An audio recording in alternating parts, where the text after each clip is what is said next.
In this episode of Straight to the Point, we will do a spotlight interview on Mr. WilliamBruner. Mr. Bruner is an accomplished business owner, inventor, advisor, and mentor. We will sit down with Mr. Bruner to discuss everything from his businesses and develop tech to his family lineage and involvement in Black Wall Street. Welcome to Straight to the Point, Mr. Bruner. How you doing? Doing pretty well. Thanks so much for having me today. Not a problem. To you and to the STTP team, thank you for feeling as though I'm interesting enough to hear me speak and soapbox. So I'm excited, of course, to be here and look forward, of course, to speaking to you guys briefly today. All right, well, let's jump right into it. Perfect. Mr. Bruner, you've started several companies and have been involved with the development of quite a few technologies. What is the first business you started, and which of your tech creations do you favor the most? First business I started was actually an international textile company with a headquarters here in the U.S. but conducting business overseas in China.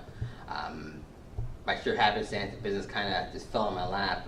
I had a business associate of mine that knew I was very entrepreneurial in spirit and said, hey, I have an opportunity abroad, partnering with GW Hotels here in the States.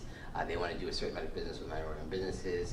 I've already procured and secured the contract for running water. What can you provide? And I said, I don't know. He said, how about textile products? So went over to China. Worked and inked a deal with, at the time, the largest paper company in the world, Asia Pulp Paper, and started to set things up as far as to fulfill those orders. But unfortunately, my partner was my partner at the time, and though I do speak a bit of Mandarin, I'm not fluent. So unfortunately, my relationship ended, as did the business, of course, relationship as well. But as is, of course, with every failure, there's always, of course, a lesson learned, and that was definitely my first foray into business ownership. Learned a lot, even from the little things such as, of course, creating a logo, the importance of course, cards, the type of cards, the whole nine, which allowed me to fast track to where I am today with running at the helm of multiple companies and also advising others on how to be successful. All right. What would you say, which one of your tech creations means the most to you? Well, I know that my business partners will also be watching this as well, so I'm not going to show you type of favoritism. As far as my tech, everything I'm a part of, those who know me and those who work with me and my teams, and I'm so honored that they have trust and ability and my talent to be able to execute and lead them. I love all of my technology, and I'm attached to all my technology and my creations and companies equally. So, Great politically correct answer. Of course, of course. Okay, Mr. Bruner, you've had your hands on so much as far as politics, technologies, businesses, and mentoring and empowerment. What are some of your key motivators that get you up and going? Progress and impact. So a couple years ago, and the gentleman who I met, Mr. Clark, several months ago at an event I was moderating at Impact Hub in DC, we got speaking, and I told him, of course, what really motivates me. Obviously, of course, we all mature, we all evolve over time, and we've all gone through the phase where we're motivated to have the new and latest thing, be it a watch, new purse, handbag, clothes, etc. Several years ago, I'm also a father. I have a 3-year-old daughter and a soon-to-be 5-year-old son. So thanks so much. So it changed a lot, of course, in regards to your focus. I've always been a motivated and focused individual. But in the past couple of years, when I had this awakening, I became intently and intensely focused on progress and impact. So anything I'm a part of, be it, of course, the companies in which I presently spearhead and assist to run, consult, and those are a mentor, I also make sure they share the same type of mindset that I have. So looking to create something that will outlive me and also will have a profound, of course, impact and will show considerable, of course, progress here and obviously ideally for generations to come. So that is my thrust and motivation for anything and everything I'm involved in, and any opportunity I'll take on that comes my way as well. All right. Speaking of your children, how important would you say family is as it relates to your individual success and your success just period? Family is the single most important, of course, motivator. Money can't be taken with you when you die, experiences can be. So I'm looking, of course, to create those experiences while I'm here for them to be able to pass on to them when I'm no longer here. So I come from a large family. I'm the oldest of 5. Oh, wow. I have 4 younger sisters as well. So you know, You're the only boy. I am the only boy. Okay. So I was very fortunate in regards to I didn't have to do a whole lot of sharing of bathrooms and clothes and things that were passed down to me. Didn't realize how fortunate I was until I got older and all my sisters are now adults and said, hey, you know, you're showing some type of favoritism. I just thought it was the way it's supposed to be. But anyway, obviously I'm trying to, you know, set an example, of course, and create a mark and a legacy, ideally, of course, for them. And also, of course, for my children and also my other family members as well. I'm very, very close with my grandmother, who essentially is my second mother. Shout out to grandmas. Yeah, very much so. My nana. Because when my parents, you know, unfortunately, statistics, we know, divorce, they became separated when I graduated from high school, and I rebelled, per se. So I went to live with my grandmother, who actually assisted in the final formation of me becoming, of course, a man, assisted me in getting my driver's license, taught me how to iron my clothes, taught me about starches and things of nature, even to park a car in the proper way as well. Real life skills. Yes, exactly, very much so. So she's also been instrumental, of course, in the shaping and molding of me as I left, of course, the confines, of course, the house. You know, she herself is an incredible woman. Single parent household, raised 3 kids of her own in Oakland. My father's the oldest with 3.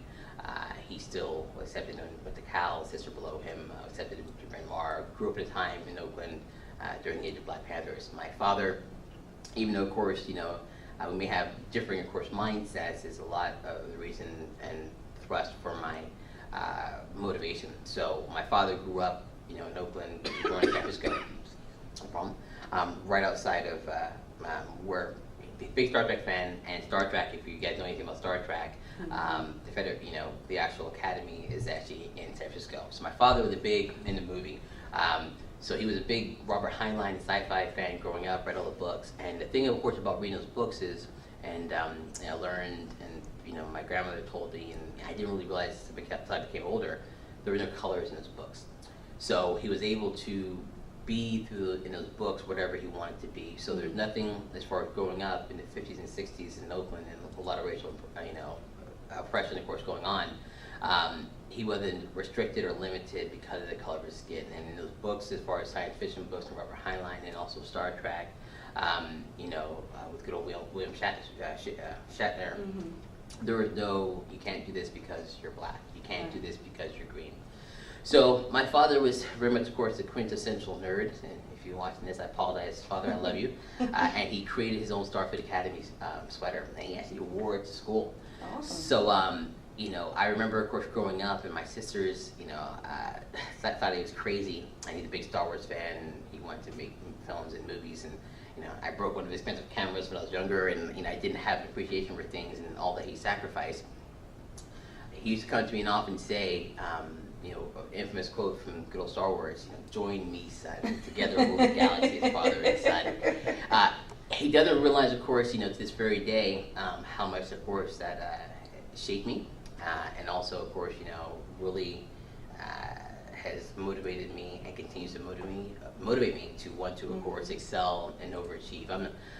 You know, one of my favorite quotes is motivated by the fear of being average. I'm not about, of course, mediocrity or complacency, but I'm also at the same time about progress and impact. I'm not looking to go on here and just amass a lot of zeros in bank account to have things. I want to create and leave behind a legacy. So your father, clearly, he grew up in a time that was pretty rough. Very much so. As a black man in the tech field, have you experienced any hardships, or are there even any pros of being a black man in the tech field? Very, very interesting question. So there are pros and there are cons. Pros are, there are special programs and mentors, et cetera, that are looking for individuals who are thinking outside the box and taking initiative. So the mentorship circle is much closer knit when you can find those, of course, that are willing, of course, to support you. The cons are resources often, in the sense of there tends to often be a higher bar sometimes, higher barrier of entry and bar to, you know, compete against other individuals who may say be less qualified than yourself. So when as the owner of the company, again, I too am very much, of course, colorblind when procuring talent. My team that I have around me, I'm colorblind. I don't care purple, green, yellow, orange, black, whatever. I only want to work with the best people and create a proper culture, and that we all share the same ideals, mission statement, and value proposition, of course, moving forward. So there are pros and there are cons. I think that they're more evident the more you get away from places that aren't as culturally diverse, such as DC. You know, I've done and gone and done some tech events and some participating in some things down in the South, and it's much more prevalent than it is, for example, of course, in DC, where you have a large populace of all races that are highly educated, very successful. When you go farther down into the South, you don't have as large a contingency, so people tend to have generalizations, and not just to say that the generalizations aren't necessarily always the most favorable. Understandable. Switching gears a little bit, tell us about your family lineage in Tulsa, Oklahoma, and a little bit about the race riots of 1921. Of course. So backing up a little bit before that. So my grandmother's mother was born in Houston, Texas, and came and left Houston, Texas in 1942. My grandmother was actually born in 1938. Left Texas due to obviously a lot of racial issues that happened there and moved to San Francisco. So she left Houston in 42 with 49 cents and grew that to 5 homes and a business, and also co-founded the first black loan credit union in East Oakland. That is where my grandmother met my late grandfather, who was actually born in Woolwoka, Oklahoma. Excuse me. Who was born in Woolwoka, Oklahoma, and had direct ancestry back to Caesar Bruner, part of what they call Seminole Freedmen, and founded Brunertown, Oklahoma as well. His great-great-grandmother authored a book on Black Wall Street and the riot that took place, unfortunately, in 1921. As far as their actual involvement, I know that she, in fact, of course, authored a book as far as direct involvement besides running some businesses. Outside of that, I couldn't tell you. I know that, unfortunately, some unsavory history. I recently found out that the Bruner clan were involved in some bootlegging. So they were they were doing some business, and you know, they were successful, of course, individuals, but it wasn't necessarily all above, of course, above board. But that's the extent of what I know. Obviously, of course, you know, much of the history I'm still learning and trying to turn over, of course, new leaves to determine and see what exactly, of course, and what exactly transpired and happened, and how they were in fact involved. Okay, speaking of Black Wall Street, what do you think the impact of the destruction of Black Wall Street has had on this generation of black owners? I think a lot. I think that it unfortunately created a huge rift in the black and African American community in regard to wanting to possibly put together some type of substantial network such as that. So the divides and the fractions that exist now are as a result of that. The worry is that if we come together, perhaps with some type of large group, that history will possibly repeat itself. So you think that we could possibly do a Black Wall Street in today's time?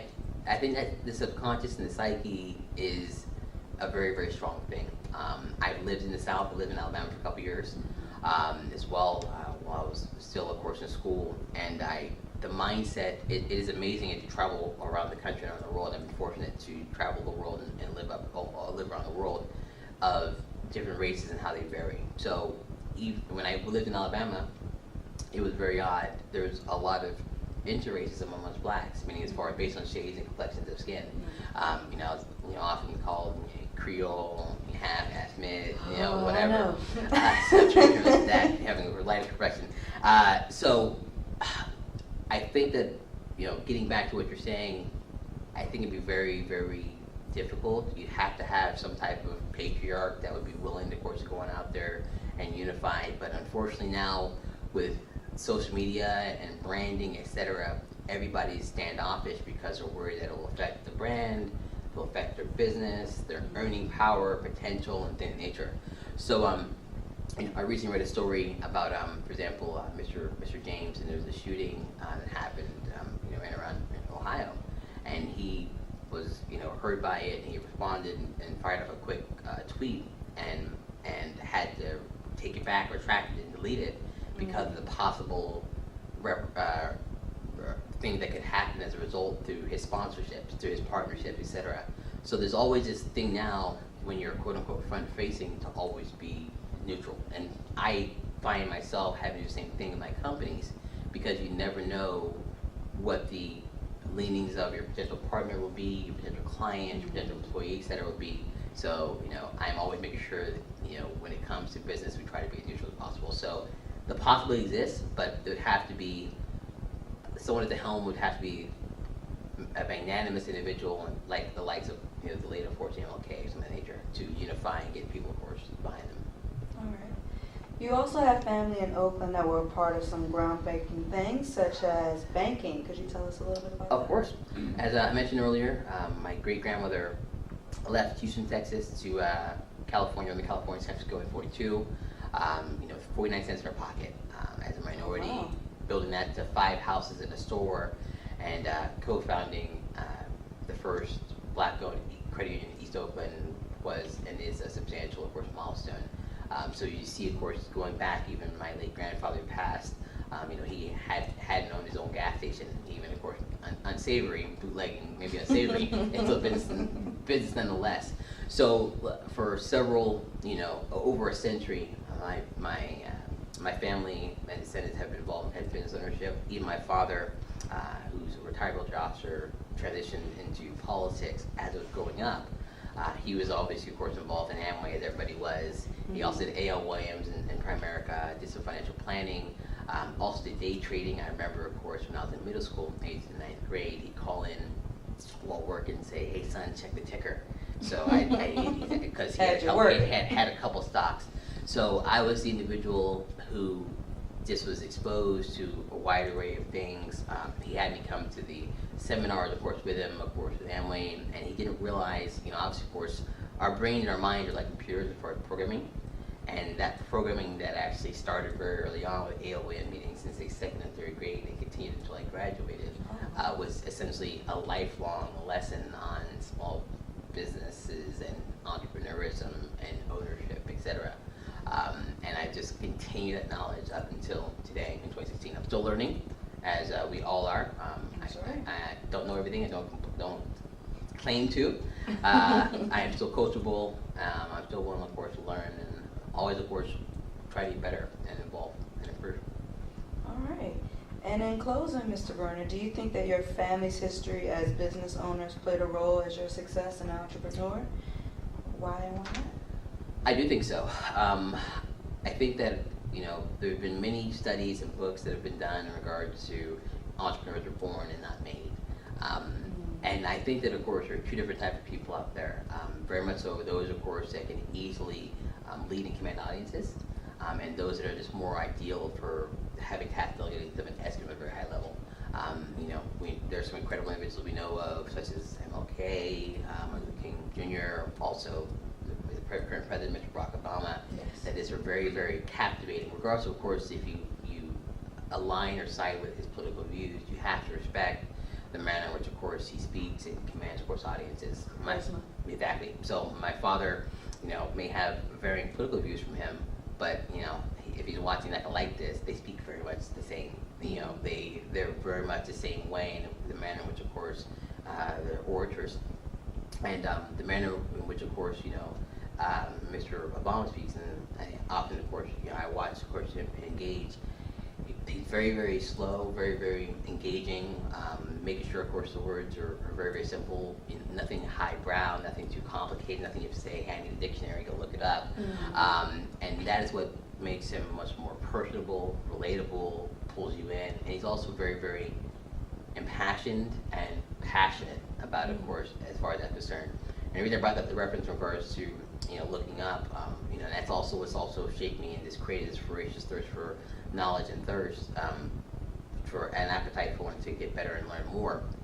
When I was growing up, myself and my sister right below me, my father unfortunately left my sister's mother, 3 years, sister were very young.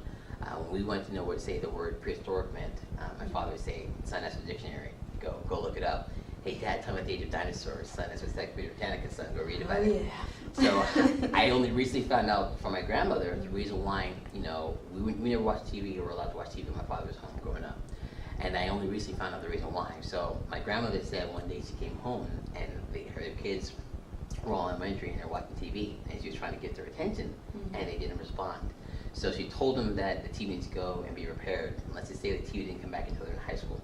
So they learned to read, books, and my grandmother's a former professional opera singer, classically trained, also an avid reader, as are all of her children, etc. And my father just created that as well, that beast in me, where I want to be as multifaceted as possible, be able to speak intelligent in regards to many different areas of expertise. But even if I'm working in my office or home office, I'm typically watching 4 channels simultaneously.